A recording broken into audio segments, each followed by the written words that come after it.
Hello everyone, hope you're all doing well today, and I'm going to be updating my personal killer tier list now that Guest 666 and Veeronica have released. Now, let me clarify, this tier list is just my own opinion, and you're allowed to disagree with it. And if you do disagree with some of the placements, then let me know where you would personally rank the killers on your own tier list. Also, I won't be going over characters that haven't gotten any balance changes in this update, so this will be a relatively, I guess, shorter, as short as I can make it video. And if you want to see what I rank the killers, then I'll have a card in the top right corner that links you to the video if you want to go check it out. However, let me get a quick general point out of the way really fast before I start on this tier list.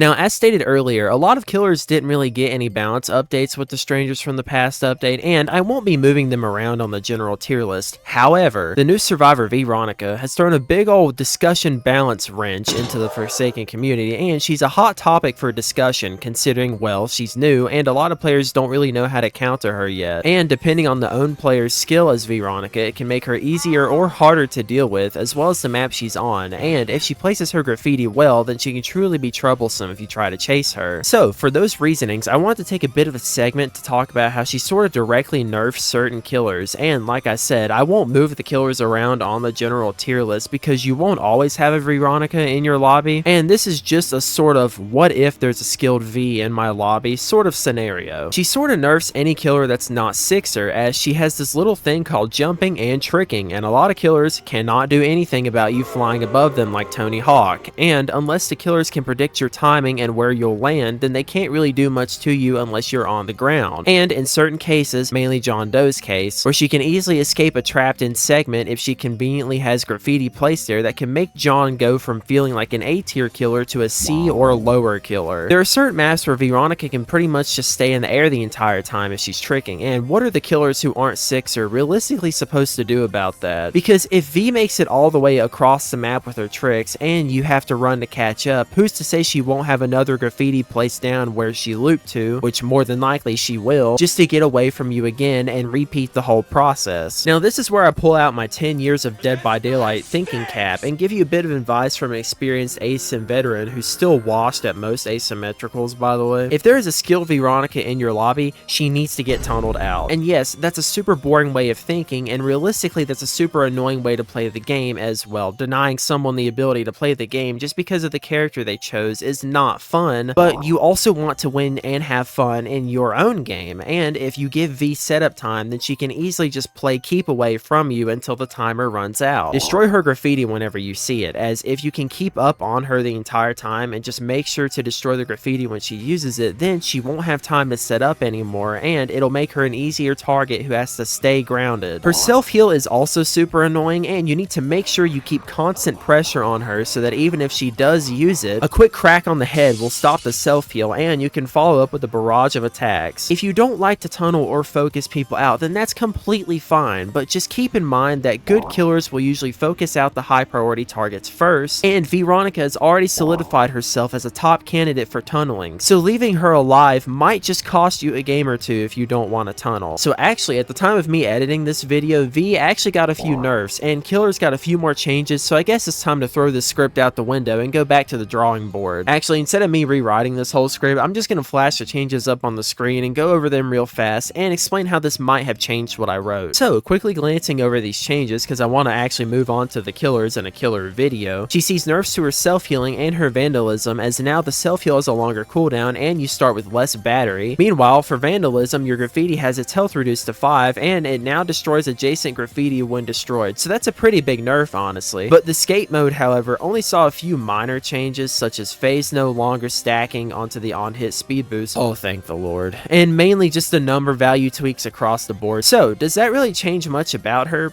Probably not. I'd say she's still as strong, and she might just be slightly easier to deal with, but I want to move on to the killers now, so let's do that. Now anyways, let's actually go over the killers who got changed and talk about them a bit. So, only a few killers actually got changed in this update, and if you want to see what I've thought of them before this update, then like I said, I'll put the card here again in the top right corner for you, just so you can go check to see where I placed them beforehand. I know a few comments on the last video were talking about proposed changes to 1x that apparently a dev had shared. I'm not quite sure where they were shared, as I couldn't find them. Maybe the testing Discord or the support server, I don't know, but they didn't get changed, so, well, I'm still gonna give them an S tier. John Doe, when not in the context of a skilled V, is still an A tier. Slasher got a few little tweaks like extra stun time and immunity from gashing wound, and he got his raging pace nerfed to 19 instead of 19.5. I'm not really sure why this was necessary, as Slasher's already a not great killer, but I mean, sure, I guess he's still B tier. He didn't change that much. Noli's only adjustment was making their mouse one hitbox the same as the other killers instead of slightly longer than the others, but I mean, oh well, that's hardly a change that's worth really noting, so S tier still. Now, I think in the context of a skilled V on a good map and with good graffiti placement and being cracked on the sticks, I think these killers get shuffled quite a bit more. I won't go super in depth, as like stated a sentence prior, a good V will just make your killer feel probably a whole lot weaker than they actually are, and just understand that not every single lobby will be like that. And I'm not going to be adjusting my tier list due to V specifically. These are how strong killers are in their current state, and a good survivor or a good survivor team can make you struggle sometimes even with the best killers in the game, or even if you have a lot of playtime and skill regardless of the team composition or character they're playing. So that's why I won't be updating my tier list due to just a single survivor. We are judging killers based in their current state and their current abilities. So now let's actually talk about the character who got the most changes themselves, COOLKID. COOLKID has actually gotten some pretty nice quality of life adjustments to his kit, and I'll go over them real quickly for you now. COOLKID's base speed has increased from 7.5 to 7.75. Your walk speed override windup is now only 0.5 instead of 0.55, and you can now see the aura of your clones, which is a huge change. But while riding this, even more changes have hit COOLKID. Your walk speed override impact damage is now 32 instead of 30, and you have stun immunity during your slash animation and for an extra second and a half after you can move again. And your in lag on crash or miss is reduced by 15%, which is a really nice quality of life change, as your move is now not as punishing if you miss it, but it can still cost you the game if you use it incorrectly, so you still have to be wise with it, but in the event that you miss it, it's not as nearly punishing as it was. And finally, your pizza minions got pretty buffed too. If the nearest survivor is not within 70 studs of your current location, then your minions will actually speed up and then slow down once they enter the survivor's 70 stud range. Now you might wonder if that's a huge change or not, but it is. Your minions can now get even more value while they're alive and helping look for survivors, meaning that you don't have to waste as much time yourself by playing the guessing game on which rock they're hiding behind in what corner of the map, as if they decide to move far away, your minions can skedaddle on over towards them and actually be able to possibly help you corner them. I'm sort of glossing over these changes really quickly, but this does actually move COOLKID up to A tier for me, as I feel like these changes gave me what I was wanting for COOLKID, and even if you bump something while walk speeding, you can get back in the fight a whole lot sooner, and you have less reliance on actually having to keep track of your own minions yourself, as if they never landed a hit or were too far away, it just felt like you were wasting time spawning them and just having to follow them and look for them. But now COOLKID has what I was personally looking for, and I know a lot of people on the last tier list disagreed, and some people did agree with me for my COOLKID placement, but now I think he's at a very comfortable spot where I can feel good about calling him an A tier killer, as it's fixed a lot of the issues that I personally had with him. So now let's go over the actual big meat and potatoes of this video, which is our good friend.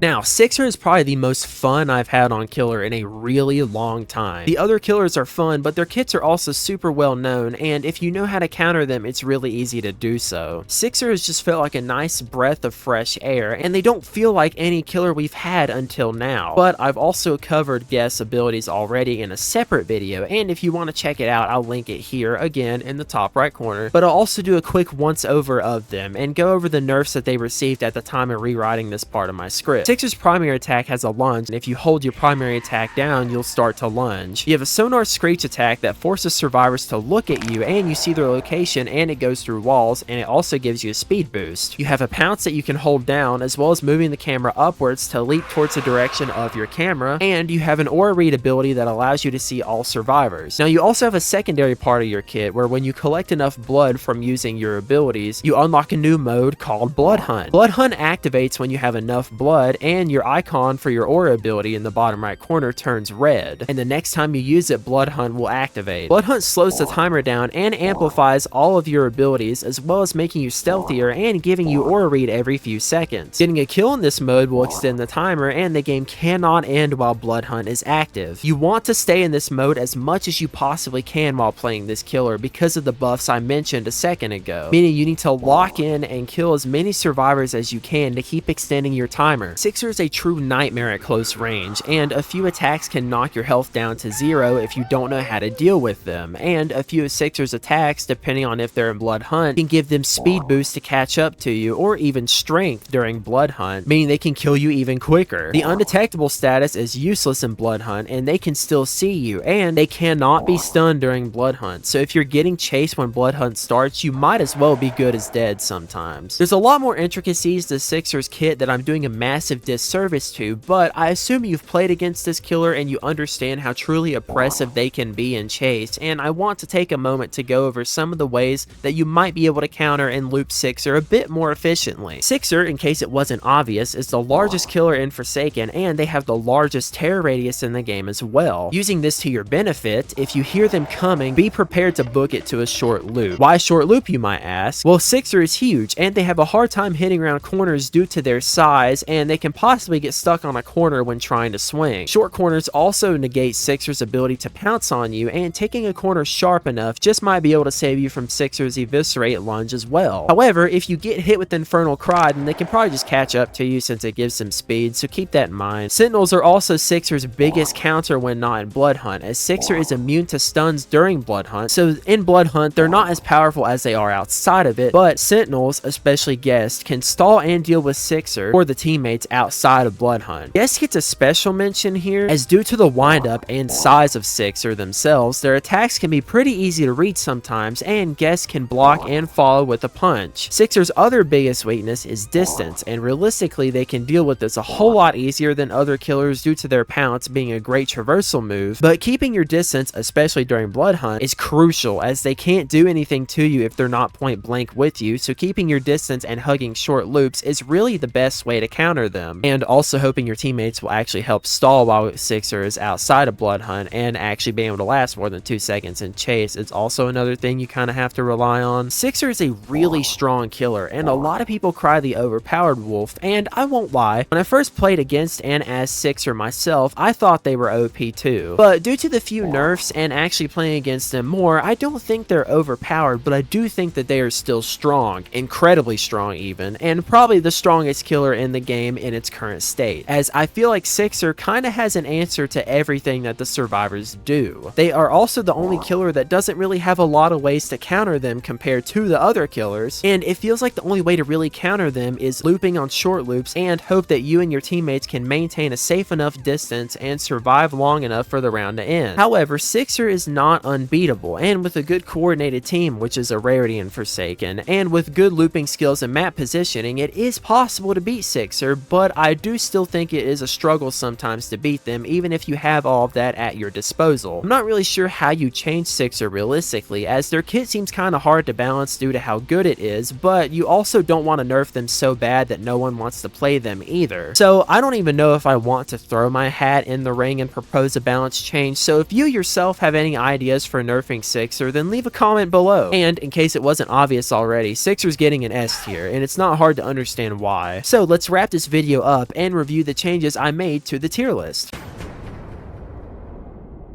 So that's my post Strangers from the Past updated killer tier list. Let me know if you agree or disagree with my listings, and comment your own listings below, and please keep in mind that this tier list is just my opinion, not fact, so don't take it like it is. And the list is subject to change if any balance patches come out, which they usually do pretty quickly, so expect this info to be wrong in probably like a week or two. But anyways, like and subscribe as it helps my channel out immensely, and leave some comments on what kind of Forsaken videos you want to see in the future. I also want to get back into making clip compilations on Forsaken, so expect to see a return for those here soon as well. I'm working on a survivor tier list, but I also want to wait just a little bit longer to see if they change any survivors again, so expect that in maybe a week or two. I also kind of want to do a tier list for skins, but I feel like that would probably be a bit more controversial, so I don't think I'll do that, because I know how some people are in the community when you rate their favorite skin super low. But anyways, other than that, I hope you have a great day, week, month, whichever comes first, and I will see you